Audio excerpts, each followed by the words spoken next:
Hare Krishna. Okay, so good evening sa inyo. Welcome po ulit sa ating talakayan. Alright, sharing. Okay, so bago tayo magpatuloy, maraming salamat po pala sa mga nag-subscribe at sa ating mga silent viewers also. Maraming salamat po sa inyo. And welcome po sa ating sa ating channel. Alright, so sa channel na to, nagsishare lang ako ng mga natutunan ko or mga narinig ko na turo sa Krishna consciousness at sinishare ko lang binabahagi ko lang sa ating mga kababayang Pilipino. Alright? So, pero kung interested ka sa mga topics ng mga philosophies ng Hare Krishna, ng Krishna consciousness, please do subscribe and hit that notification bell. Alright? So,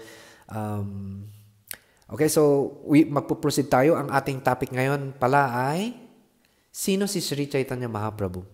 Okay? Sino ba yung Chaitanya Mahaprabhu na yan? Alright? So, si Sri Chaitanya Mahaprabhu ay sa mismo si Krishna. Okay?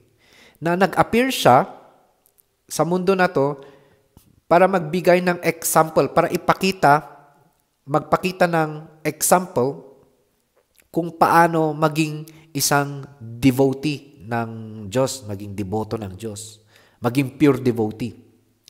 Paano mag-act ang isang devotee, ang isang devoto ng Diyos. Kahit na anong religion pa man yan. Okay?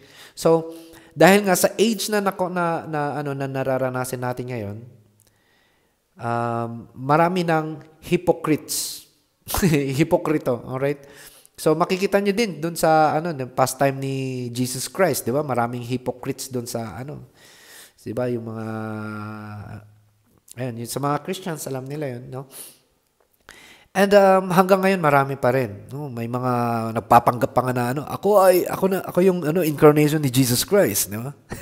So, nagtatayo ng mga kanya-kanilang mga simbahan, mga teachings, di ba?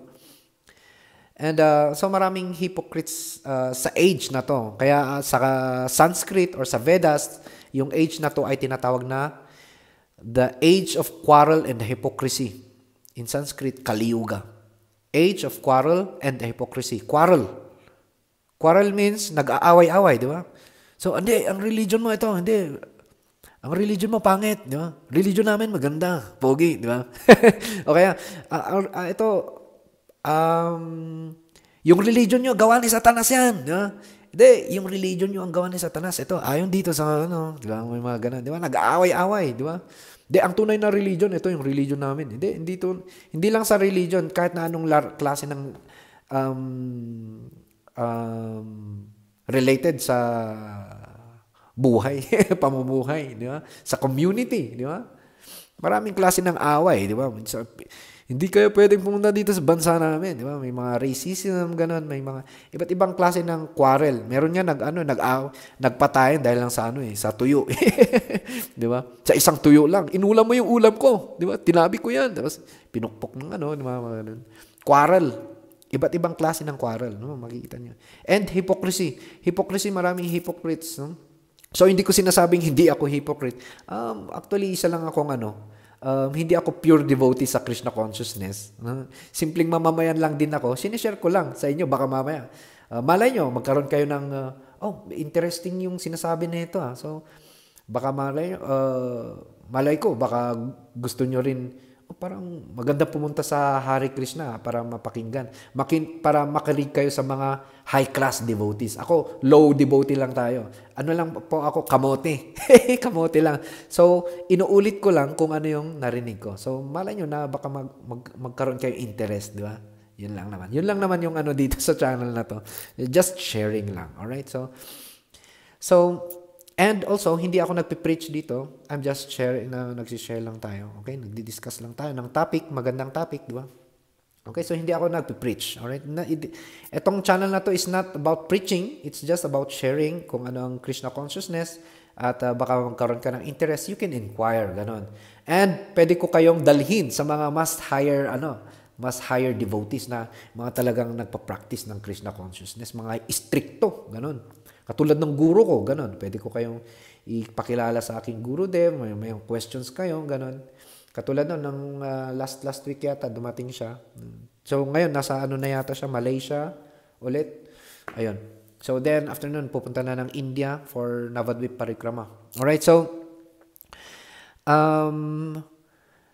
ayun, so this age is full of quarrel and hypocrisy. Yung makikita nyo, may war dito, doon, di ba? And hypocrites, okay na. But may Ilocano pa, okay na, ano? Hindi, yung kunwari, sa harap ng media, mabait, di ba? Pero, yung pala, binibenta ka na. Binibenta ka na pala, Ayun. So, ganun yung society natin ngayon. Alright? So, pero ngayon, bumaba si Krishna in the form of his devotee. In the form of his devotee. Having the mood of his devotee. Paano mag-serve yung kanyang mga devotee. So, by his example, pinakita niya paano maging devotee, paano maging devoto ng Diyos. So, makikita niyo sa pastimes ni Sri Chaitanya Mahaprabhu, kung gusto niyo pakinggan yung pastime ni Sri Chaitanya Mahaprabhu, i-search niyo sa YouTube, Sri Chaitanya Bhagavat, ilalagay ko sa description, no? Sri Chaitanya Bhagavat. So, may audiobook yon, may playlist yon, i-play na lang ninyo, audiobook yon, pakinggan na lang ninyo. Pastime ni Sri Chaitanya Mahaprabhu. So, sa pastime ni Sri Chaitanya Mahaprabhu, pinakita niya paano maging striktong deboto ng Diyos. In which He leads the people to enlightenment. Ganon. So, may mga paths kasi ngayon na hindi ka magkakaroon ng enlightenment. At kundi, instead na magkakaroon ka ng enlightenment, lalo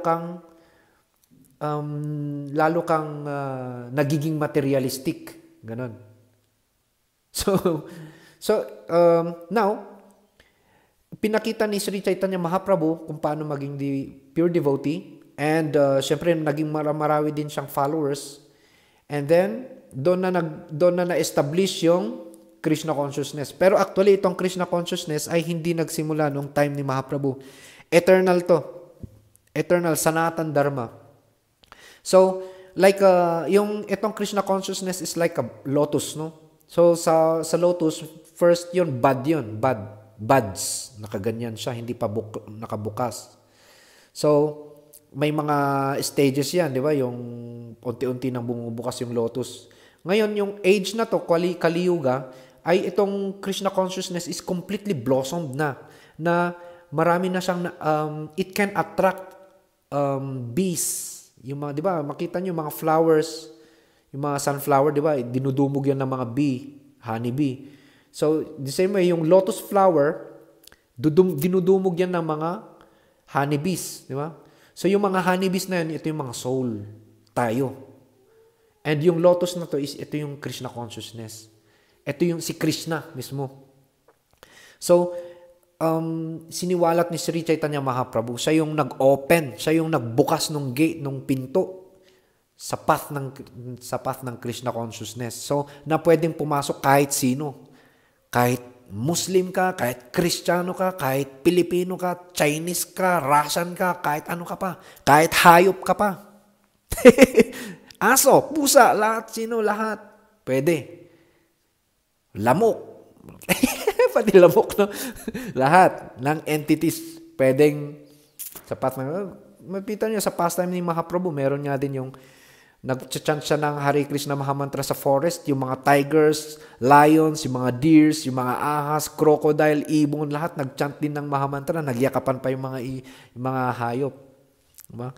Ito yung So, si Sri Chaitanya Mahaprabhu is God Himself, but He is acting as a devotee. Paano maging pure devotee? So, actually, malalim tong question na to, kung sino si Sri Chaitanya Mahaprabhu.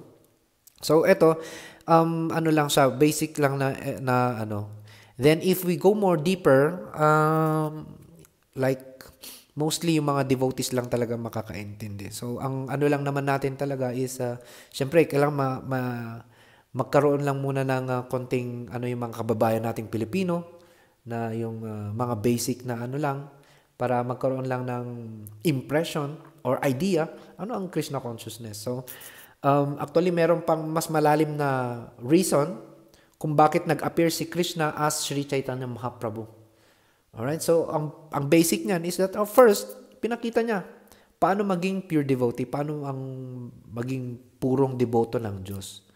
So, na walang halong duplicity, walang halong panggagamit. Minsan may mga panggagamit pa, gagamitin ka lang eh.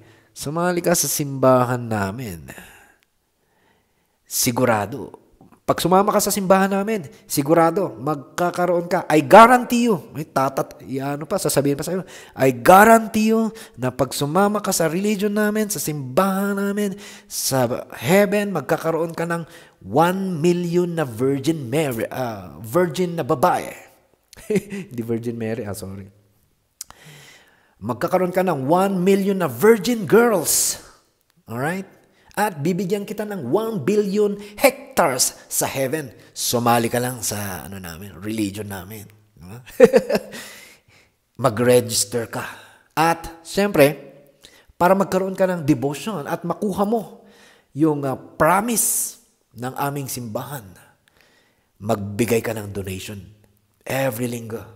Alright? Siyempre, gustong-gusto ng mga tao yan. Sigurado ba yan? Gusto ko din yun. 1 million na virgin. Di ba? Sa heaven. Heaven na heaven talaga nun. Di ba? Tapos meron ka pang 1 billion hectares na na lupa. Di ba? Mga ganun-ganun. Di ba? Panggagamit ba? So, sa Krishna consciousness, walang ganun. Walang hindi ganun. Okay? It is completely different sa mga nakikita natin na na religious path ngayon. It's completely ang isang pinakita ni Sri Chaitanya Mahaprabhu, isang teachings niya is simple living, high in thinking. Simple lang na pamumuhay. Actually, only by kung lahat ng tao maging Krishna conscious, hindi sira ang mundo. Walang war. Walang kung ano-anong klaseng produkto na nakakasira sa sa mundo, di ba? Walang maayos ang mundo. Ganon. So may mga examples yan doon sa Srimad Bhagavatam pastimes kung paano mag-rule ang isang king. Ganon. Kasi yung king is a Krishna conscious siya. God realized siya. I have a realization of God. Hindi siya manggagamit. Hindi siya yung to control or to sabotage or to use the people or ganon. He is a servant of the people. Pag sinabing servant of the people, one should become a servant of God. Kailangan servant ka muna ng Diyos bago ka mag-serve sa tao. Ganon. And by example. So yung king dati is simple in heart. Very simple. Humble. Okay? Pero mapapansin natin ngayon, ako dito. Mayor ako dito. Respeto nyo ako. Diba? Pero si Sri Chaitanya Mahaprabhu is completely humble. No? So I encourage you to hear his pastimes. Chaitanya Bhagavat, nalalagay ko sa description below. Alright? At sa comment section. Try kong i-share yung link na rin. Okay? So, thank you so much for watching and see you again sa susunod na video. Thanks so much for watching. Goodbye.